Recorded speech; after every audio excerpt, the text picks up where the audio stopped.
Terima kasih telah menonton video ini.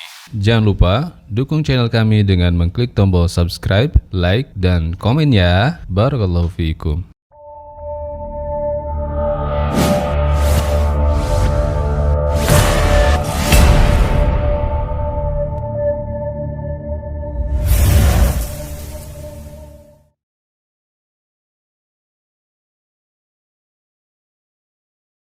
Bismillahirrahmanirrahim.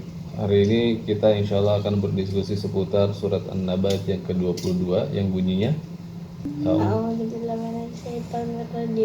Littoghi nama Abah. Littoghi nama Abah itu artinya adalah, jadi sebelumnya ayat ini menjelaskan tentang neraka. Sebelumnya ayatnya apa? Sebelum Littoghi nama Abah, Inna Jahannama kanat mirsada. Littoghi nama Abah. Jadi Inna Jahannama kanat mirsada, sesungguhnya Jahannam ini, neraka Jahannam ini, kanat mirsada, dia diperuntukkan untuk orang-orang yang ada di ayat selanjutnya. Littoghi nama Abah, sebagai tempat tinggal untuk orang-orang yang melampaui batas atau disebut dengan togo. Littogina, untuk orang-orang yang melampaui batas, ma'aba, tempat kembali. Jadi yang dimaksud dengan Littogina ma'aba ini adalah neraka yang ada di ayat yang ke-21. Nah, di antara orang-orang yang dijanjikan Allah dengan neraka ini, di situ jelas adalah orang-orang yang togo, orang-orang yang melampaui batas. Seperti misalkan ada dalam ayat yang lain, di antaranya adalah Fir'aun, innahu togo. Sesungguhnya Fir'aun itu adalah orang yang melampaui batas. Kenapa disebut melampaui batas? Karena dia mengaku Tuhan. Ini Rabbukumul A'la, aku adalah Tuhanmu, Tuhan kalian yang paling tinggi, kata Fir'aun. Padahal Tuhan itu kan kita tahu hanya Allah saja, tidak ada sekutu bagi Allah. Nah, ini udah melampaui batas kemanusiaan, sisi manusiawi setiap orang, karena setiap orang itu tidak akan melampaui batasan-batasan, hanya sebatas kemanusiaannya aja. Sedikit aja dia melampaui, maka dia disebut orang-orang yang togo, melampaui batas, seperti Firaun. Karena tidak mungkin dia punya sifat Tuhan. Tuhan itu abadi, sedangkan Firaun mati. Tuhan itu, sifat Tuhan itu adalah Khalik, menciptakan, sang pencipta. Firaun nggak bisa menciptakan apa-apa. Dia hanya dititipi beberapa kerajaan, dititipi beberapa pasukan, beberapa kekayaan oleh Allah, hanya sementara, yang akhirnya ketika berhadapan dengan Nabi Musa, maka melalui mukjizat Nabi Musa dengan membelah lautan. Tahu kan kisahnya? Nabi Musa ketika itu dikejar oleh Firaun, kemudian Nabi Musa bertemu dengan laut, mentok, aduh ini gimana, laut merah. Akhirnya kata Allah, pukullah laut itu dengan tongkatmu wahai Musa. Akhirnya dipukul, terbelah menjadi dua. Nabi Musa masuk ke belahan di antara dua lautan itu, kemudian diikuti dengan Fir'aun. Ketika Nabi Musa mau keluar dari lautan, kemudian mulailah Allah menutup lautan itu dengan ombak atau dengan air laut. Tertutuplah Fir'aun.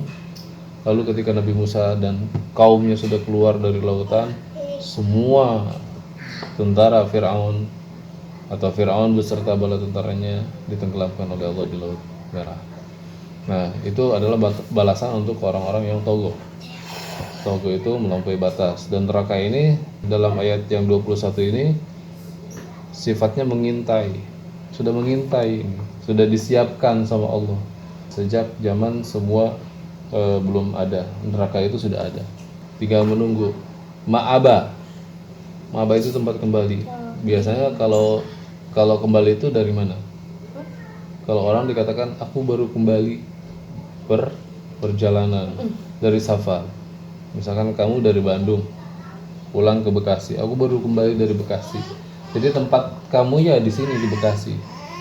Nah, tempat neraka itu adalah orang-orang yang baru kembali dari dunia. Ketika di dunianya togo, ketika di dunianya melampaui batas. Jadi artinya ketika orang melampaui batas, maka tempat kembalinya neraka. Ketika orang bertakwa, takut sama Allah, tempatnya surga. Semuanya udah ada tempatnya masing-masing.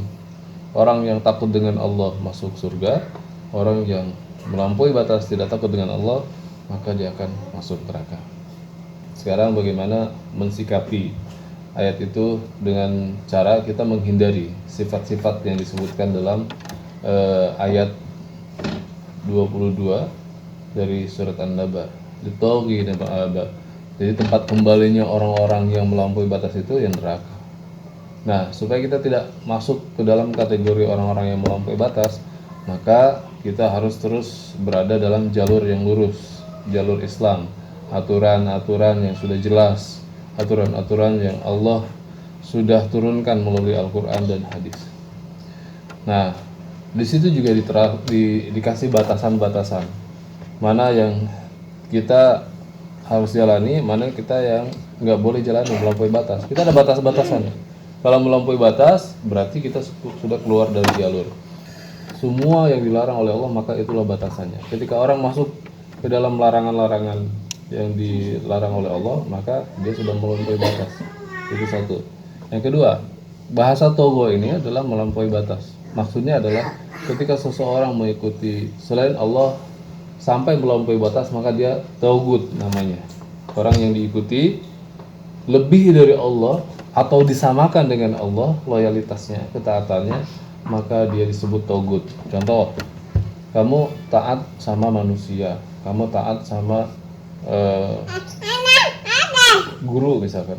Kamu mentaati guru sama dengan kamu mentaati Allah, itu sama dengan kamu menganggap guru itu taugut. Guru itu melampaui batas. Kamu melampaui batas gara-gara guru itu. Menyamai Allah aja nggak boleh, apalagi kamu lebih taat kepada guru itu. Contoh misalkan, Nabil hari ini kamu nggak boleh sholat, bapak yang perintahkan. Alhamdulillah ya, semoga nggak terjadi. Bapak yang perintahkan, ini misal dan nggak mungkin terjadi di sekolah kamu. Iya pak, ya udah gitu kan. Padahal sholat itu perintah dari Allah. Berarti kamu ketika nurut dengan guru itu, maka kamu menganggap atau menjadikan guru itu sebagai taugut dan kamu sudah melampaui batas. Nah, itu hal-hal yang kita harus hati-hati ketika ada satu hal yang berkaitan dengan halal dan haram, berkaitan dengan kewajiban dan sunnah-sunnah yang telah ada di dalam ajaran Islam ini. Jadi ingat sekali lagi, apa yang diperintahkan oleh Allah, maka itulah yang harus kamu tetap berada di atasnya. Apa yang Allah larang, maka kamu jangan melampaui batas itu. Ketika kamu masuk ke dalam batasan untuk melanggar Allah, maka kamu telah melampaui batas dan kamu masuk ke dalam kategori sifat Fir'aun yang telah melampaui batas. Naudzubillah. Dan melampaui batas yang paling tinggi, yang paling berbahaya adalah ketika dia menyembah sekutu selain Allah, menyembah sesembahan selain Allah, menyembah bulan, menyembah matahari, menyembah patung, menyembah kayu, berhala dan lain sebagainya. Naudzubillah. Jadi itu pelajaran atau salah satu penjelasan tentang togut atau togo atau sifat berlebihan yang bisa melampaui batas. Bisa dipahami? Bisa. Ada yang mau ditanyakan? Nggak ada. Benar, cukup, paham? Alhamdulillah,